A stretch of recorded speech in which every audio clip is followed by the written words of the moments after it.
I'm a very sentimental person. This has been a real deep podcast. I didn't mean it to be so. The death of Stalin. That was not funny. Oh!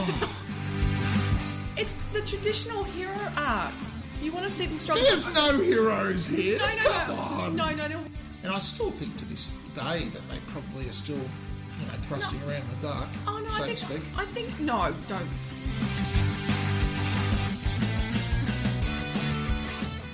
And how are we all tonight? This is Paul with Considered and Conceited, and... Oh, me. Yes, you. I'm Pip. Yes. Could you do that any more?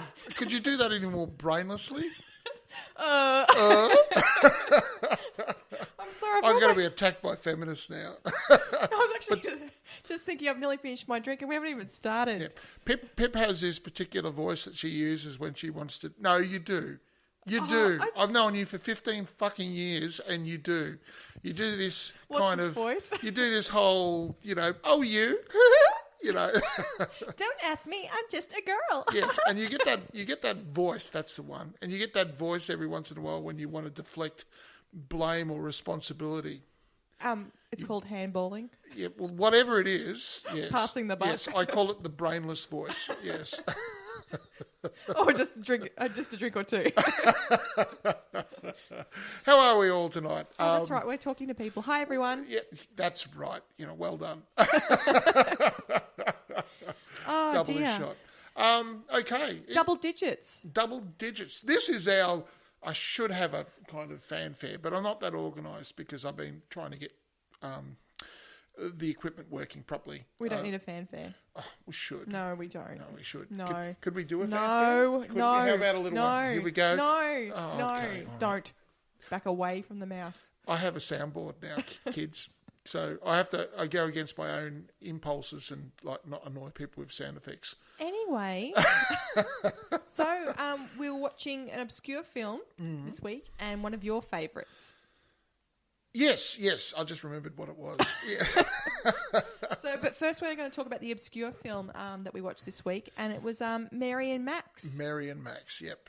But just before we go on, we'll get straight into it, plunge into it. That's fine. Okay. Would you like to do the synopsis for us? Sure. So Mary and Max is an Aussie stop motion animated film from 2009. Mary Daisy Dinkle, a lonely 8-year-old girl in the suburbs of Melbourne, one day decides to write a letter to a random person in the United States phone book. Mm-hmm. I have no idea why there's a random United States phone book in Melbourne suburbs. Well, but it's anyway, the 70s. So that was normal back then? Well, they didn't have a lot on the TV. Okay, sorry. Her letter reaches Max Horovich, a severely obese Jewish man with Asperger's syndrome living in New York. This starts a pen-pal relationship that spreads over 20 years. There you go. Yeah, no, that's well said and well read. That's me being supportive. Wow.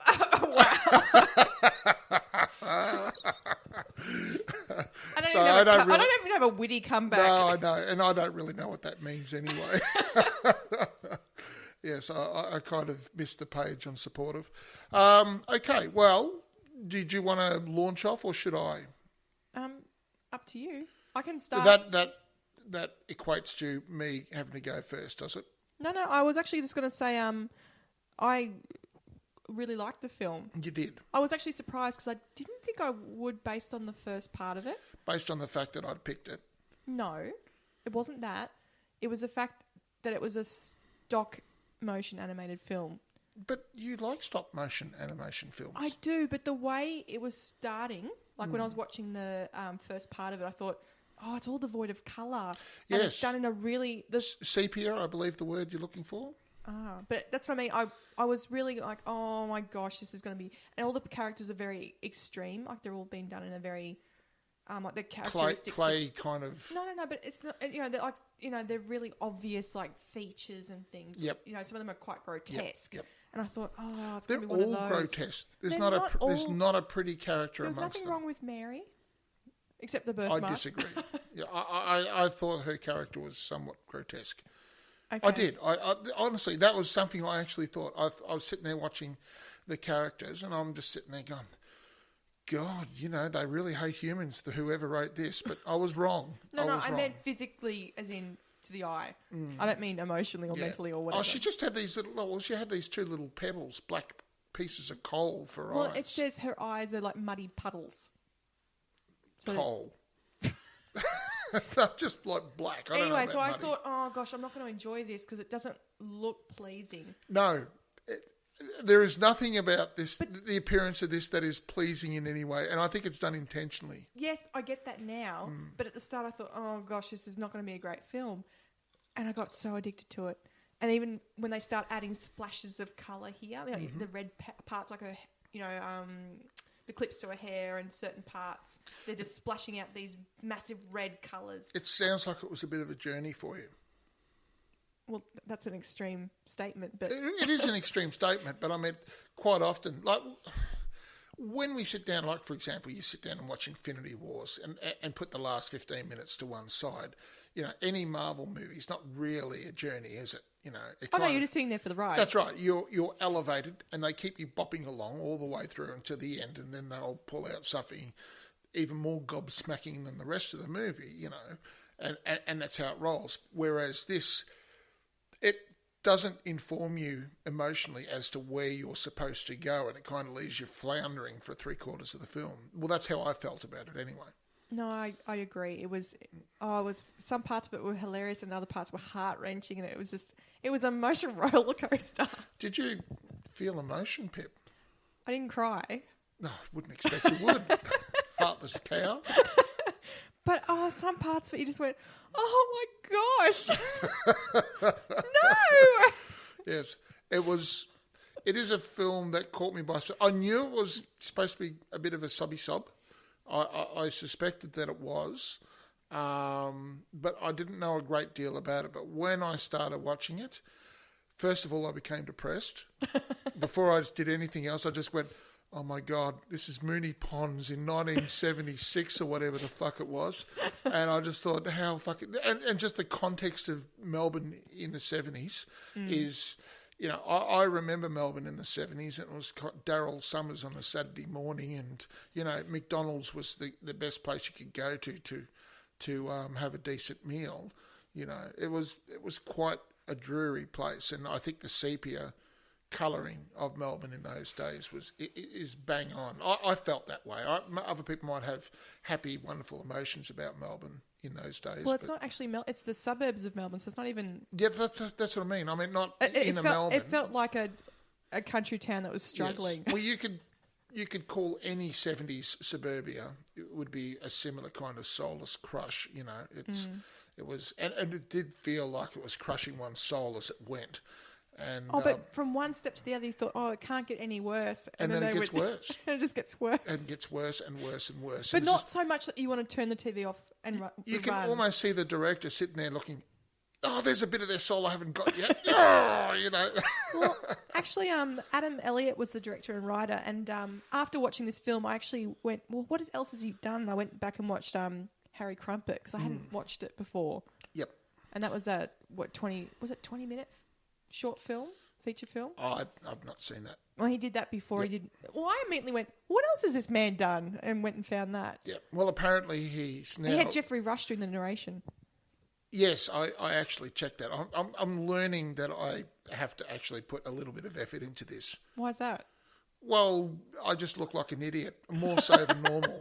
Is that because I come up and say, oh, did you know Jeffrey Rush did Harry Crumpet narration, and we had Barry Humphries doing the narration for Mary and Max? No, because every once in a while I'll find something that you don't, because we look for different things, I guess. And I just think it adds and creates a better show. But isn't that what makes it interesting? And people want to listen to it? I don't know. Hush. I don't know. They don't talk to me. I just get comments. Pip. Look, I. How do you work with him? No, it's more like, how could you not know that? What are you saying? Well, apparently I don't. So fuck you all, But yeah, look,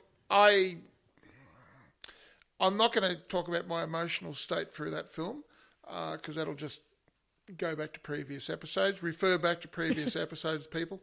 Suffice to say, I found I was distraught through 3/4 of that film. It was a really hard. You've got two people. Don't do this. There are two people who are absolutely alone in the world. Yes. And they're just reaching out. That's right. And one of them has got Asperger's. Yes. Which makes him, funnily enough, which made me feel less for him than I felt for Mary. Is that what you had? No, I felt the same for both. Well, but you see, Asperger's would insulate him. We should really have a bit of a conversation about mental illness or mental... He's aware of it. So there's different levels of Asperger's. Oh, yes, but like Asperger's, I mean, look at his 3 goals. Yes. What was it? To have a lifetime supply of chocolate, to win the lotto, and to have a friend. He was desperate. I feel that he was already... how can I put this? He was already semi-insulated against his own condition because, as he said, he did not feel unhappy. Okay? Whereas Mary was desperately, desperately happy her entire life. You didn't see Max being suicidal. No. That's my point. Do you mean unhappy? No, he's not unhappy. No, I meant Mary. Mary is desperately unhappy. You said desperately happy, and I went, oh, no, what? No. Desperately, desperately unhappy. Okay. Unhappy. Well, it's not... she tried very hard. She was a glass half full type of person. Was she? Well, she tried very hard. But then she just kept getting smacked down the glass. How could that have developed in the first place? I mean, look at her surroundings as she was growing up. I know, that's why I was really impressed with the character. But I actually thought all the voices were done really well too, in the way the letters are being read. And I mean, Philip Seymour Hoffman sounded great as Max. Yes, he was excellent. He really was. Before he himself committed suicide. I know, that's really depressing as well. Yes. Maybe this is the movie that sent him over. I don't know. If there was going to be a movie that did it, this would have been it. Oh, no. Surely he just would have been happy that they're, giving off a great message. Because, I mean, it ended really well. Was it a great message, though? I liked the ending. Yeah, I know. And you're supposed to like the ending. And you're supposed to go, well, I guess that 110 minutes of abject misery was worth this inspiring 5 seconds. Cut to the credits. No, I'm sorry. I mean, it was brutal movie. I know it was brutal, but it's you've got to look at it as a whole. Yeah, it was wholly brutal. It was shocker. The fact it wasn't just those two. I mean, look at her parents. Yep. And look at her neighbour. Sure. So, I mean... Everybody was just dying inside, as was the audience. No, the woman who kept giving him soup once a week wasn't depressed. She was happy. No, that's right. And she went out with a bang. Yes, she did. I think she's the only one. And maybe that is the message ensconced in all of this. Look, I loved it. I know what I've just said for the last 15 minutes, but I did love it. I just thought it was one of the most gut-wrenching, heartbreaking, beautiful movies that I've seen in a very, very long time. I have to say, though, if you're slightly in a frame of mind that you're not as happy as you'd like to be, you need to get into a bit of a happiness circle before you watch it. No, you know what? Get drunk and then watch it. You'll be right. You won't pick up on half of the misery. You'll be fine. You'll get. I can imagine a lot of people just watching this and going, "Why did you suggest this film? Oh my gosh! You wanted to just look, knives just across my wrist." Kids, when you go and sit down and say, "Mary and Max, it was a bit depressing trying to get a hold of this because it's a pretty hard copy to find." When you sit down, make sure there's tissues, make sure there's chocolate, make sure there's whatever you need to get you through your into happiness. a happy place. Because this is going to be an assault on the emotional senses. Yes. Isn't it funny how Australians do that so well? Oh, God. Yeah, well, it's that strain of realism. We do that. Yeah, we do that, don't we? Just when she's standing there